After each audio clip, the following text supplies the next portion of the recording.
today by reading The Princess and the Wizard. It was Princess Eliza's birthday. She was just blowing out the 7 candles on her cake when a wicked wizard flew down the chimney and into the room. This must be Princess Eliza, and this must be the wicked wizard. "Why didn't you invite me to your party?" he thundered. "Because wicked wizards like turning people into stone," replied Princess Eliza. "So they do," said the wizard, and with a flick of his bony fingers, he turned the king and queen and all the party guests into stone. Then he laughed and laughed, a horrible laugh, and said to Princess Eliza, "They like capturing princesses too." Oh dear, so poor Eliza, it must have been her 7th birthday, and all of her family and friends have been turned into stone. Just then, there was a whirring of wings, and in through the window flew the princess's fairy godmother. She was late for the party. When she saw what had happened, she waved her wand and said, "The princess may try 7 times to escape by changing her colour and changing her shape." The wizard just laughed his horrible laugh and said, "Changing her colour and changing her shape will never help Princess Eliza escape." Then he snapped his bony fingers again and turned the fairy godmother into stone. Oh dear. The wizard whisked the princess up the chimney and carried her away to his tall, dark castle. He locked her in the cellar, where she cried herself to sleep. Oh dear, this story is very sad so far. I hope the princess is going to be okay. The next day was Monday. The wizard unlocked the cellar door. He was holding the big red book which contained all his magic. So this must be his spell book. "This is your first chance to escape," he said. "I shall count to 100 and then I shall come and find you." He opened his book, closed his eyes, and began to count. 1, 2, 3, 4. Princess Eliza ran outside. The moat of the castle shone blue under the sky. A moat is like a big river that runs around a castle, and it's designed to protect the people inside. It makes it very hard to get in, but it also makes it very hard for Eliza to get out. She jumped into the water and turned herself into a blue fish. And there she is down there, Eliza the blue fish, and she's amongst lots of other fish. 98, 99, 100. The wizard opened his eyes and looked in his magic book. He read, "To find where Eliza is hiding from you, look in the moat for the fish that is blue." So his spell book, his magic book, has told him where to look for Eliza. That's cheating, isn't it? That's not playing hide and seek fairly if somebody tells you the answer. He fished Eliza out of the moat and took her to his kitchen, which was full of blue plates and pots and pans. They were all covered in dried up food. "So you like blue, do you?" he said. "Then set to work and wash." And he locked her in. Poor Eliza. On Tuesday morning, the wizard unlocked the kitchen door. He looked at the clean plates and pots and pans, and he grunted. "Chance number 2, he said. Then he opened his book, closed his eyes, and began to count.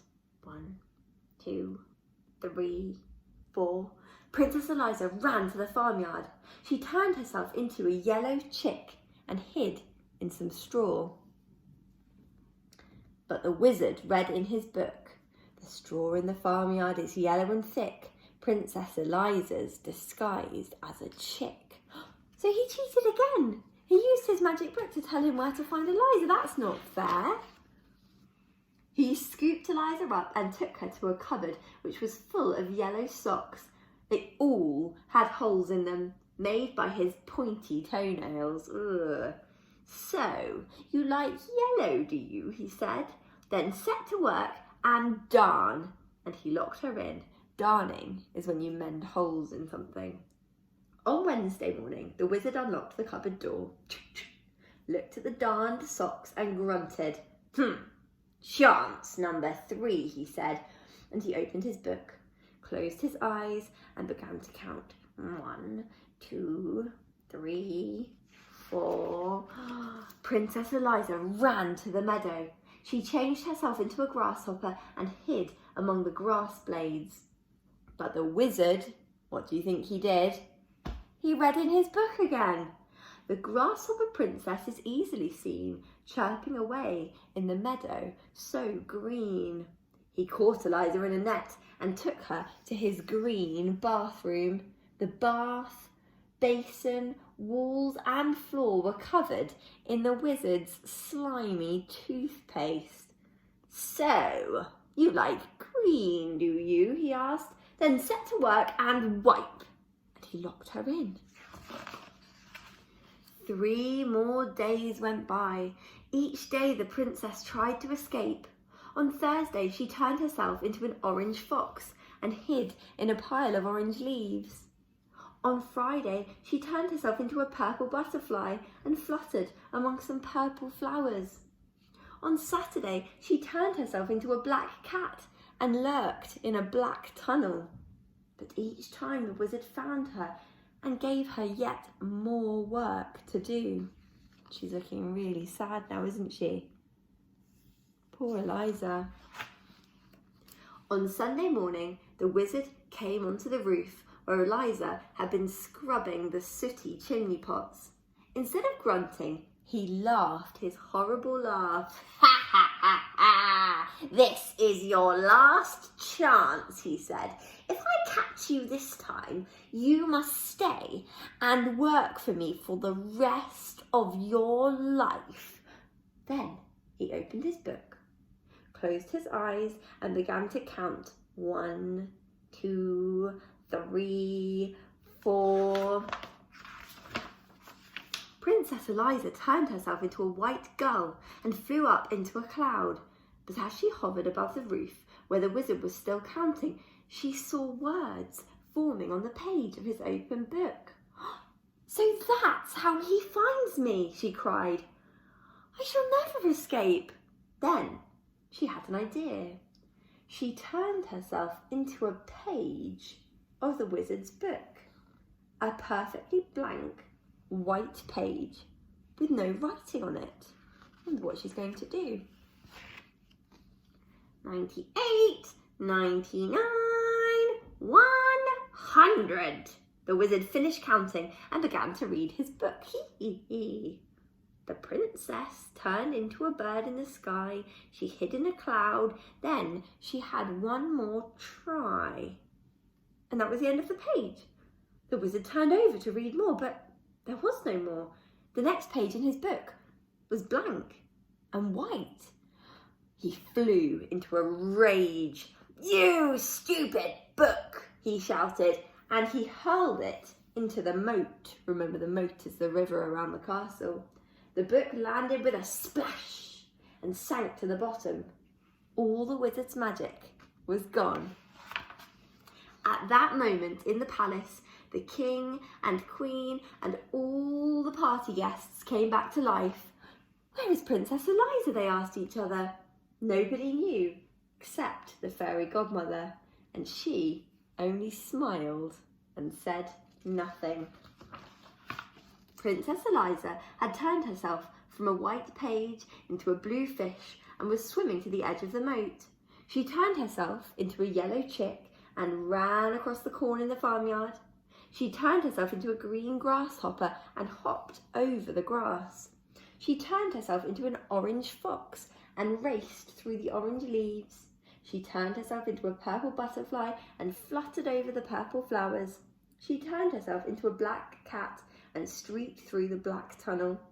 Then she turned herself into a white bird and flew. Where do you think she's going to fly? all the way back to the palace through the window. She perched on a chair at the tea table and changed herself back into a princess. The king and queen and all the party guests hugged her. Then Princess Eliza cut her birthday cake and everyone had a slice. I like that story. I'm pleased that Eliza won in the end. Also, I like looking at this picture because I really like the crowns and tiaras that the kings and queens and princes and princesses wear in this story. I think I'm going to have a go at making my own. Do you want to have a look?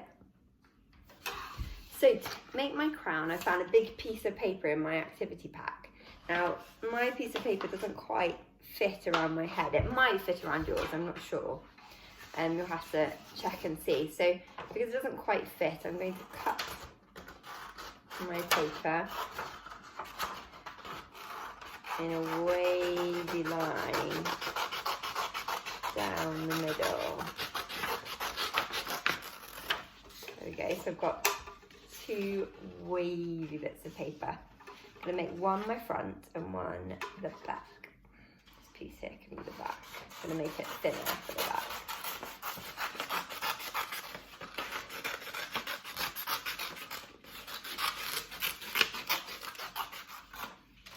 There we go. So once I've cut my paper, I'm going to sellotape it together.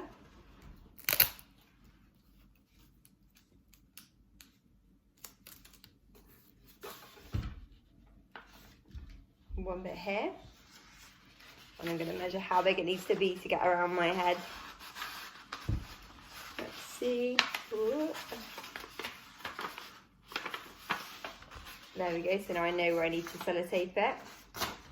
And one bit of sellotape on the other side.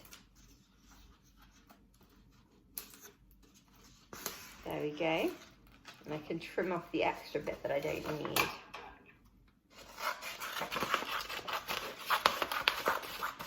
There we go, so now I've got the shape of my crown.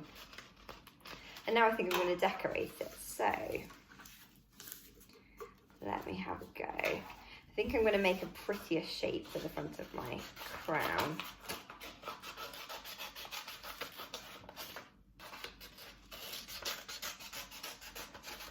I'm making it a bit more like the shape of a tiara, a bit like the one that Princess Eliza wore. And I'm going to use my pen to draw some patterns. I think I'm going to draw some wiggly, squiggly patterns onto my tiara.